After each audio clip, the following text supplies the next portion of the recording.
be able to hear. That'd be great.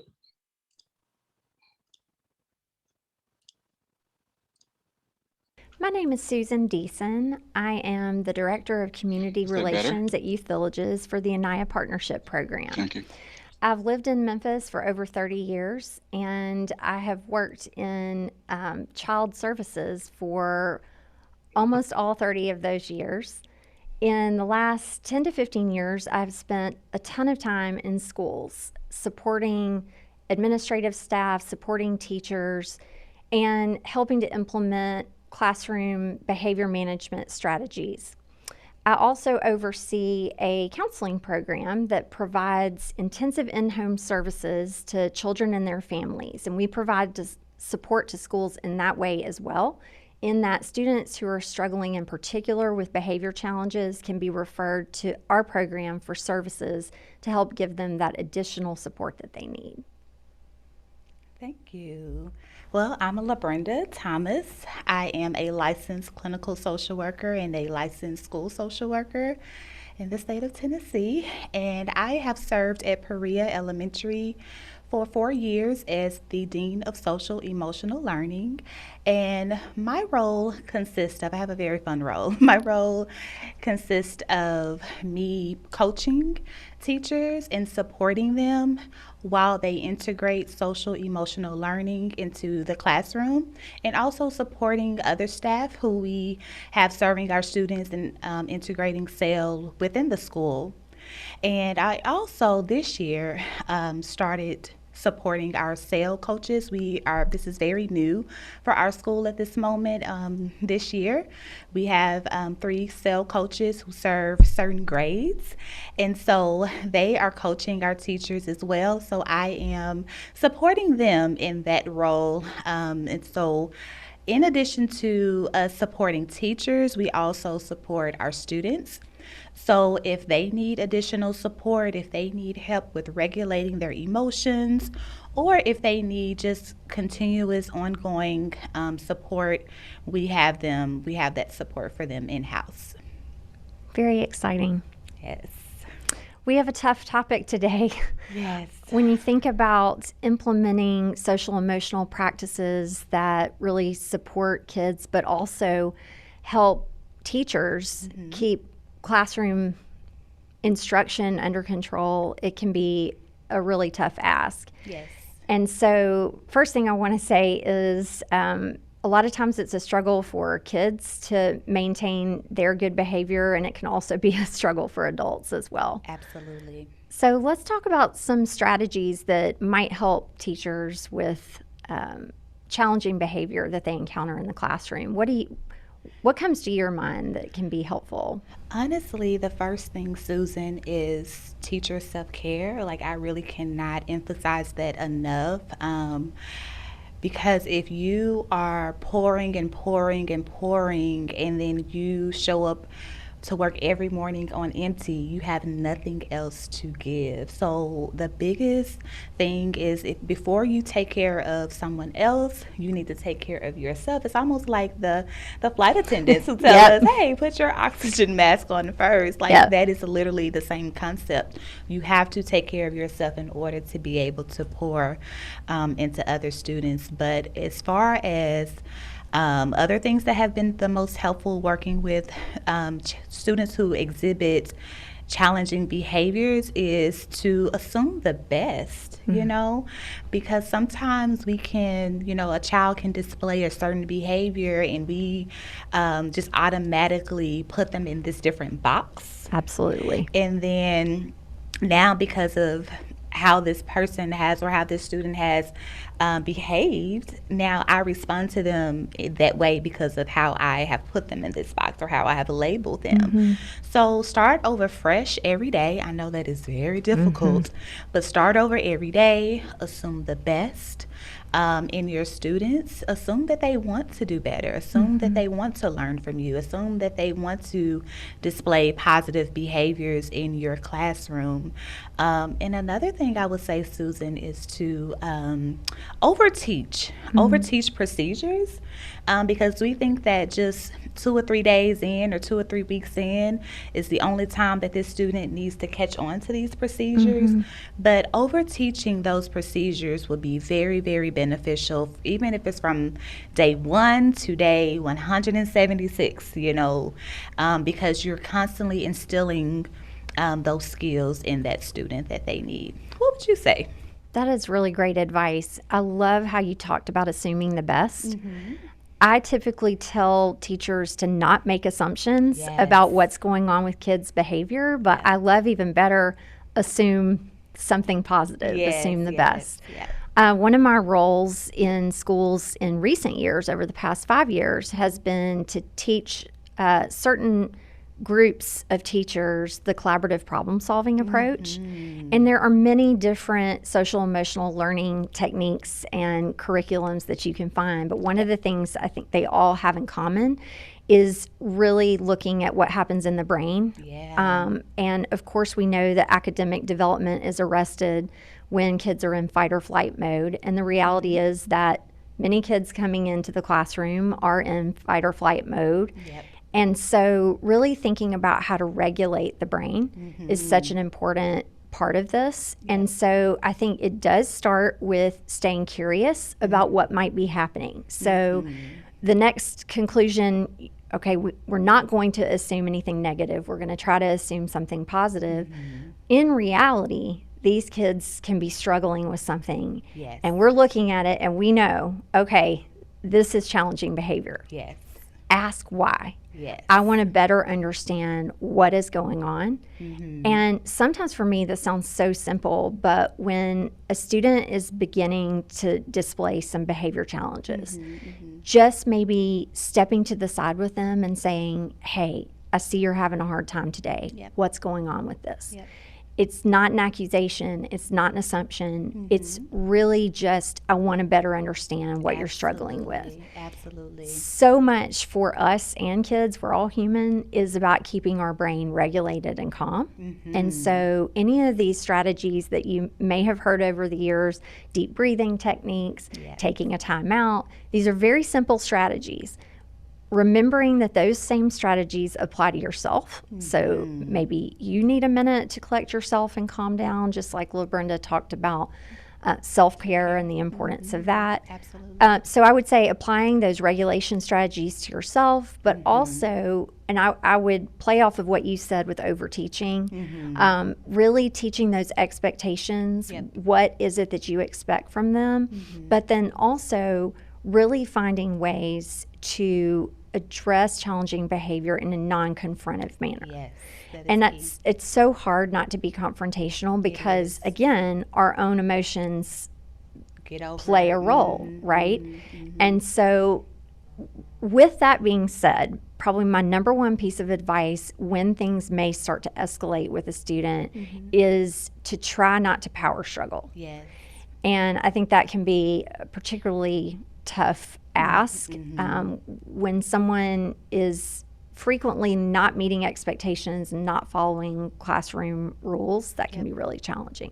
I agree with that. And to add to that, actually, I would say to make sure that you're building an authentic relationship with that student, because sometimes that's where the power struggles lie, and if a student does not feel a connection, oftentimes I used to hear teachers say, well, he or she is just seeking attention. And I would come back and tell them, no, they're seeking connection. Think of it that way and not in terms of they're, because when we say seek attention, it has a negative connotation attached to it. So how can I make sure that me and this child or me and this student are forming a authentic connection? That's one of my biggest advice. Yeah, I think that is really powerful. I completely agree with the importance of that connection and that relationship. Another thing to consider, and this is really where we see a paradigm shift in school discipline strategies and practices, is not always implementing a consequence when your Yeah. expectation isn't met. Absolutely.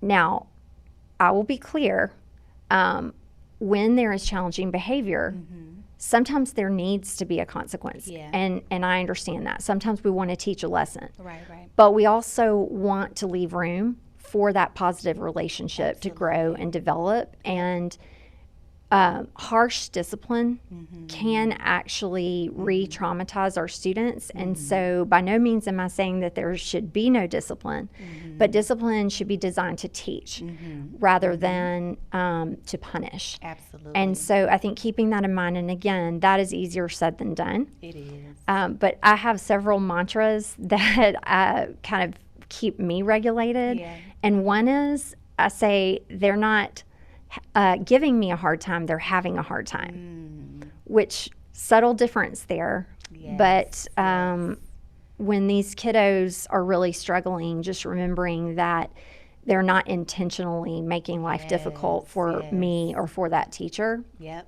Yeah. And another one is kids do well if they can. And that means that if they have the skill to do well, they will do well. They will. So if they're misbehaving in class, it may be as a result of a skill deficit rather than a lack of motivation to do well. Sure, that is so key. I like that. And just thinking about when personalities clash, sometimes, the teacher and the student butt heads a lot of times. And so sometimes when I think of that, the first thing that comes to my mind is invisible subtitles. And, sometimes our students are telling us something that they're saying one thing, but they're feeling another. And so I always challenge teachers to think about what is that invisible subtitle that this student is sharing with you that you're not seeing or hearing. They may say, for instance, I don't care. But in reality, they are saying, I really do care, but I can't tell you that I care. And so instead of us responding in a sarcastic way or intimidating way to the child, because that adds to the confrontation and that adds to the power struggle, instead you can say, well, I care, and I'm going to care for the both of us. So being mindful of the invisible subtitles that come around and making sure on our end as the adults, we are checking our tone, our body language, Absolutely. all of those things add fuel to the fire, and we want to make sure that we are not inviting that energy. We don't want to match the energy. If somebody is combative, we don't want to be combative with them, Yes. And if it becomes that challenging, make sure you repair that relationship. Repairing is a very important process to the aftermath, but definitely checking those subtitles. Yep. What would you say about teachers and students clashing? Well, I would say, even to piggyback off of what you just said, that it's very difficult, but we need to challenge ourselves not to personalize. Yes. So when someone says, I don't care, or says, I hate this class, or something more colorful than that, recognizing, again, that may not be what they're actually feeling or thinking on the inside. That's their outward expression, but how can we also not over personalize what we're hearing? And I think that's really hard, because the reality is a lot of times this is disrespectful. This is empirically disrespectful behavior. But another one of the mantras that I like to say is explaining does not mean excusing. So we're not saying, if we say, okay, this kid is having a hard time, they lack the skill. These are explanations of what is going on. It's not excusing the bad behavior. So we need to learn to teach what it is that we want to see from them, but also to recognize that we still need an explanation for what it is. Yes. And so understanding that it's not coming from a place of desire to not do well, that actually, if anything, that kid who's struggling probably wants to do well more than anyone in that classroom. For sure. I believe that wholeheartedly. This has been a great conversation, Yes. and we are looking forward to taking your questions and comments and talking about more strategies during the Q&A. Okay, thank you, LaBrenda and Susan for your insights on this important topic of teaching with heart. It's one thing to talk about teaching with heart, about creating that perfect classroom environment where everyone feels a sense of belonging and connection. And it is an entirely different thing when you're the one responsible for creating that environment. So I'm really grateful for this session where we can talk about the real life struggles of teachers who are really working hard to do this well. And we can discuss, practical strategies for accomplishing this. I think I'm looking at the audience. It's not a large group, and I think these are people who are so in it with us, and we're preaching to the choir here, looking at these names. But I still want to invite any of you to type into the chat any of your thoughts, questions, be part of this discussion, because we really, would love for you to share your insights as well. I will monitor the questions, and if you want to direct message me, you can, if you want to stay anonymous. But otherwise, just type to the chat. We'd love to hear your questions and thoughts. And I have a few questions just to get us started. So you both mentioned the importance of connection and relationship building with students as a key to behavior management. But as you know, sometimes there are students and teachers who just push each other's buttons, right? It's just not a great fit, and that's human nature. So how do you help a teacher? What do you tell a teacher who just really doesn't like one of their students? What do you recommend? Because it happens, right? It most certainly does, ma'am. One of the things that I invite our teachers to do at Perea every summer before we kick off the school year is to identify their triggers. We all have triggers, whether it's a screaming child, a crying child, a disrespectful child. You have to be aware as the adult. You have to be so self-aware of what your triggers are. And due to that awareness, you'll be able to step ahead of some of those things that the child may display that constantly gets under your skin. And I will also ask teachers to think about, how are you contributing to the dynamic of this relationship? Because it takes two to have a really difficult or a really healthy relationship. So how are you contributing to that? And then also repairing. We talked about repairing relationships in the video. Repair is so important, because if we don't, the relationship will continue to crumble. So those are a few things that I would say. And lastly, I would add that I tell teachers all the time as well, whatever you pour into your classroom environment is what you're going to get out. So again, what I talked about in the video with matching energy, if you're matching the energy, if you're matching the child's energy, if they're combative and you're being combative back, if they're sarcastic and you're being sarcastic back, you're going to keep getting that. So you have control as the adult. You have control over the atmosphere in your classroom. So whatever you dish out, they're going to give it right back to you. I love that. Go ahead, Susan. Sorry. Yeah, I was just going to say, I also think it's really important to, if you try to figure out what it is that's bothering you about that student. But I'm going to actually recommend something paradoxical, which is that the student who bothers you the most is probably the person you need to spend the most time with. And you should probably spend one-on-one time with them, because it's also interesting just how, as humans, again, like Mem said, this is human nature, and we're going to sometimes not like everyone. But if you spend time one-on-one with somebody and really focusing on building a unique relationship with them, and I'm not talking about discussing why they're not turning in their homework or why they're having a hard time in class. Like, those are great problem-solving conversations to have, but you can't start there if you don't even like the individual. So it's really finding something to like about them. Maybe playing a game with them, just giving them extra attention. And so again, it might not be your favorite thing to do if this is your least favorite student, but it's probably the most important thing to do. And the other thing on that note that I would add is maybe figuring out what's meaningful to them. So building that one-on-one relationship, but also are there ways that the worst student in the class can be a leader? So, or, are they actually the one that you should give extra responsibilities to, or, really allow them to kind of rise to that level of responsibility. So again, these are just paradoxical things, because a lot of times we're thinking, well, I don't want to reward the person who's got the worst behavior.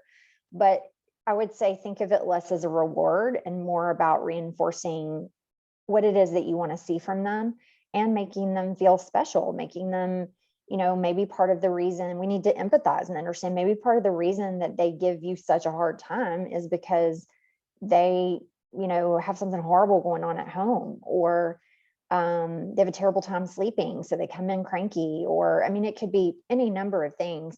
But just recognizing that we're all bringing our stuff in to the classroom every day. And so how can we try to move past that and find what's to be valued in the relationship? And again, I know this is easier said than done, but that would be my advice.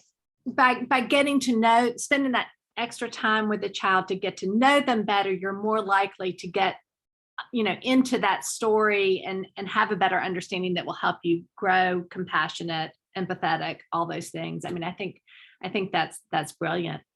We have a great question from Michelle Faulkner. I hope that's okay, since you typed it to everyone.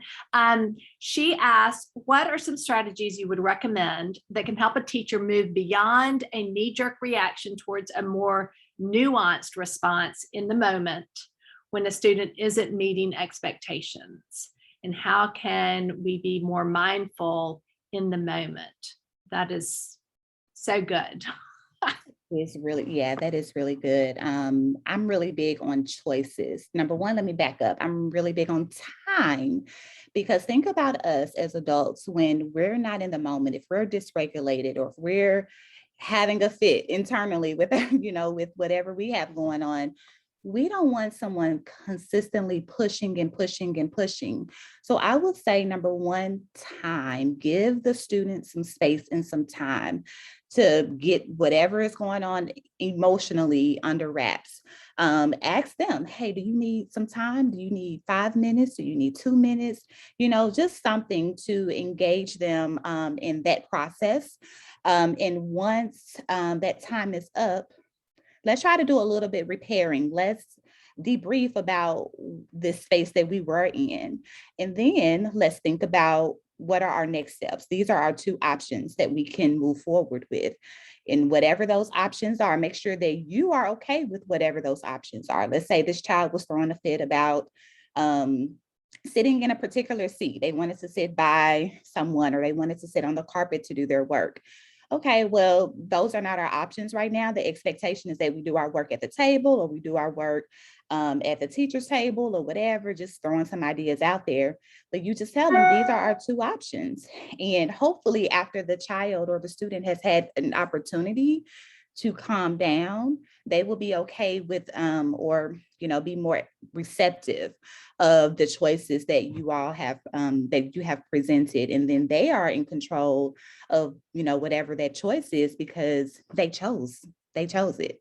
You provided the options and they chose the options.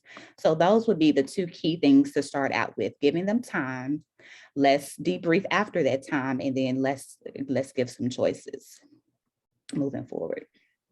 Yeah, the only thing I would add to that is just to be very intentional about your responses.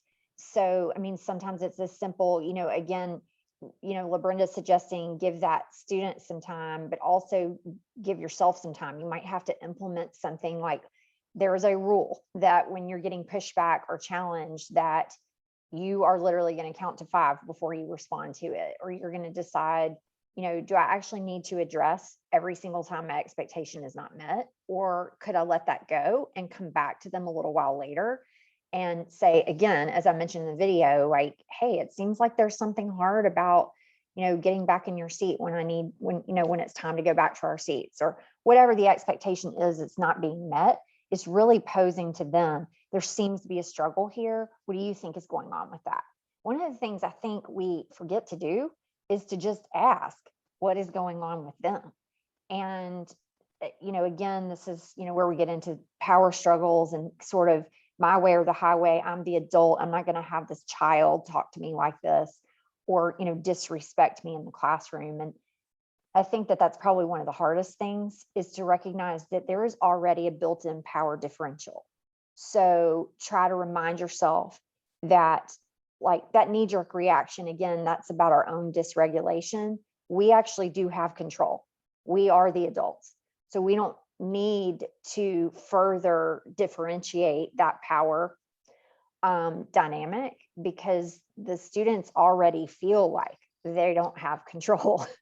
And so I try to, understand what might be going on behind the behavior and try to calm myself down before having a reaction. Yeah, that's awesome. And I think about, just putting time and space between that stimulus that is the trigger and my response, right? So that, and the breathing, the take into, the teacher has to model for the student, taking a breath, right? Okay, we have another great question. So what does professional development to increase staff SEL knowledge and awareness look like beyond coaching? What do you recommend?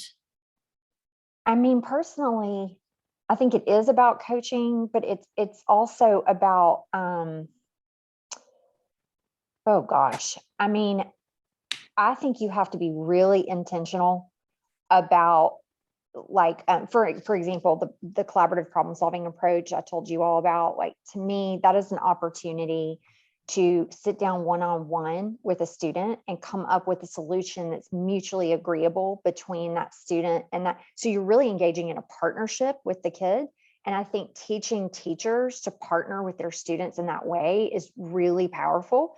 And that it is about being coached, though, because those are skill sets that a lot of times teachers don't naturally come to the table with. It's like I tell a lot of the teachers I work with, like, did you realize when you went to school to become a teacher that you were also becoming a social worker? And I mean, I think more and more our teachers do realize this, especially, with a lot of the problems in the education system in Memphis. Like, you realize that you're wearing a lot of hats every day. But I think having somebody there with you to coach you through that process, like, I don't know that I would say it goes beyond coaching. What I would say is that coaching needs to be consistent and it needs to be available, and not just do like professional development training after school, but then not have some kind of follow-up where you can watch somebody actually try to practice that. Because the kind of skills that we're talking about teaching, these SEL skills to teachers, oftentimes don't come naturally, and you need a lot of practice to get better at it. So I would say, it is the coaching, but it is the constant coaching. And you really need somebody like a LaBrenda in your school to come along and provide that kind of support.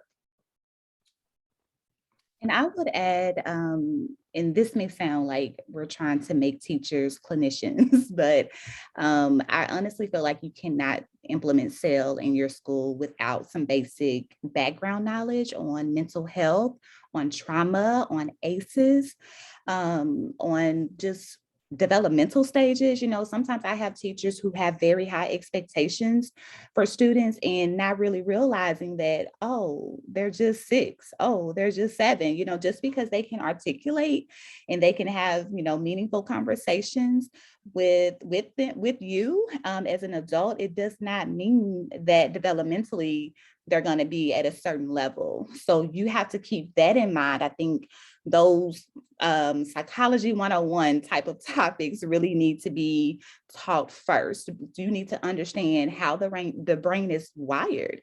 How does trauma impact, me as an adult? How does it impact children, when they show up and they're cranky and they don't want to participate? There are some deeper things going on that we have to be mindful of, and we have to know how to tap into those things. We're not asking you to sit down and be their therapist, but just be aware. When that level of awareness is heightened, it allows you to move differently in your classroom. Yay. That is wonderful. I think about how we don't expect students to just listen to a lecture and be able to go do the work, like solve the math problems or whatever. Like we then walk along beside them and we help them as they try practice problems and as they do it repetitively till it becomes something that they really get. And the same is true for our teachers, bless their hearts. I mean, especially if you're old like me, you were raised in a time when like children were quiet. They were raise their hands, and they like, there was such a power differential. And so, it's hard to, I'm hardwired that way. It's hard to undo all of that. I want to ask a few more questions that I kind of got here. In fact, let's see. Well, I want to start with talking about teacher self-care, because LaBrenda, you in your pre-record talked about that being essential, that, the idea that you can't pour from an empty pitcher. But sometimes, and especially lately in the pandemic, there are personal tragedies and struggles that make it hard to maintain a full pitcher, or even a half full pitcher for that matter. And so, what does self-care look like when the struggles at home and school pile up and seem like it's too much? Because I'm seeing a lot of teachers and a lot of everyone, suffering right now. And when you've got all of that, again, you got to be in that classroom and model this emotional regulation and all. Like, what do you tell your teachers at a time like this? Get a therapist. Get a therapist, you all. Seriously, you can find one on Psychology Today. You can call your insurance company. They can give you a directory of therapists. Contact your human resources department and see if they have an EAP program that gives you a limited amount of sessions, but at least you kind of getting your feet in the water to just kind of feel what therapy feels like to you. Ask for help. Do not suffer in silence. I know we want to be the rock stars on the team and we want to figure things out on our own, but you have to ask for help whenever you feel like you're drowning, whenever you feel like you can't keep up with pacing guides, whatever it is that you are struggling with, either whether it's personally or professionally at work, ask for help. I tell teachers too, practice self-care daily. Do not, even if you walk out, I tell them literally, even if you walk out of the building skipping because it was a great day, you need to go home and practice self-care, because the reason why I say every day is because you don't want to wait until you hit rock bottom and then you have a long way to pull yourself up. So if I practice these skills every single day, then, I don't have a long way to fall down if it's a rock bottom type of moment. And I would add, avoid isolating from your colleagues. I know sometimes when we're in our own little funk, we isolate and we just come to work, teach our kids, and we go home. Continue to be a part of that community that you're in, that your school has, because that community will help keep you uplifted as much as possible. And lastly, I would say take advantage of breaks. Sometimes I know we have planning, I know we have meetings during our planning time, but whenever there's a really good opportunity for you to take a real break, take advantage of that. I know sometimes that feels really weird, like, oh, I actually have some time to sit here and think for 5 minutes or 10 minutes, but however long that is. I know we don't always have the traditional 30-minute lunch break in the school setting because things are so fast paced, but whenever you have a moment, take advantage of it. Yeah, one thing I would add to that is that I think you have to be very intentional about self-care. Like, it's just not going to happen. You have to build in those times to,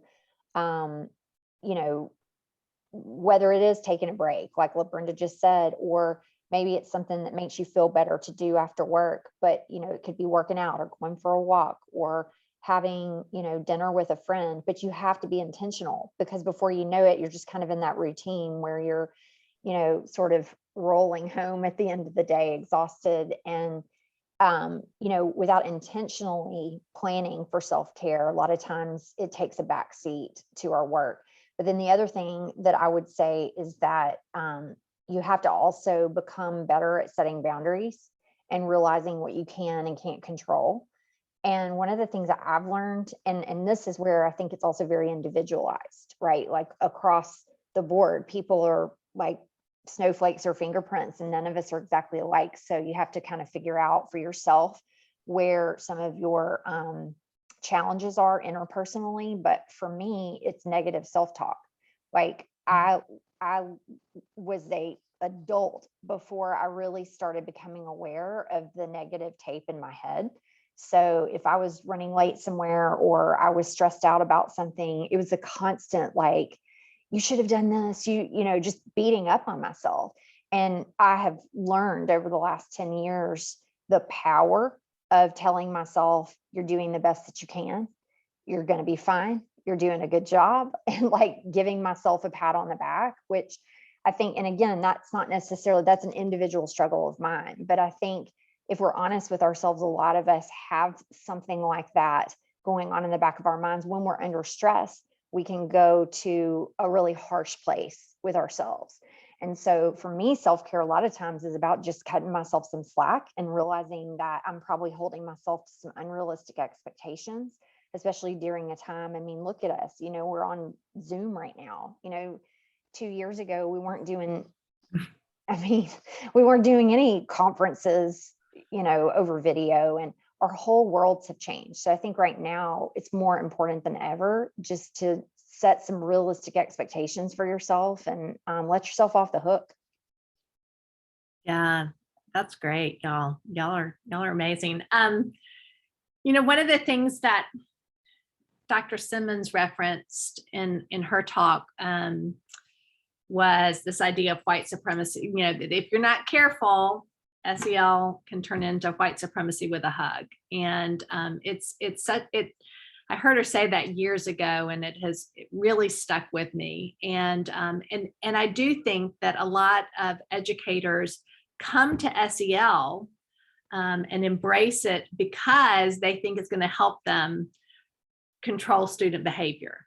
And that gets them into this space. But obviously, that's not the right, that's when it can become white supremacy with a hug. And I just wonder how you help teachers understand that SEL really, the point of SEL can't be about gaining control.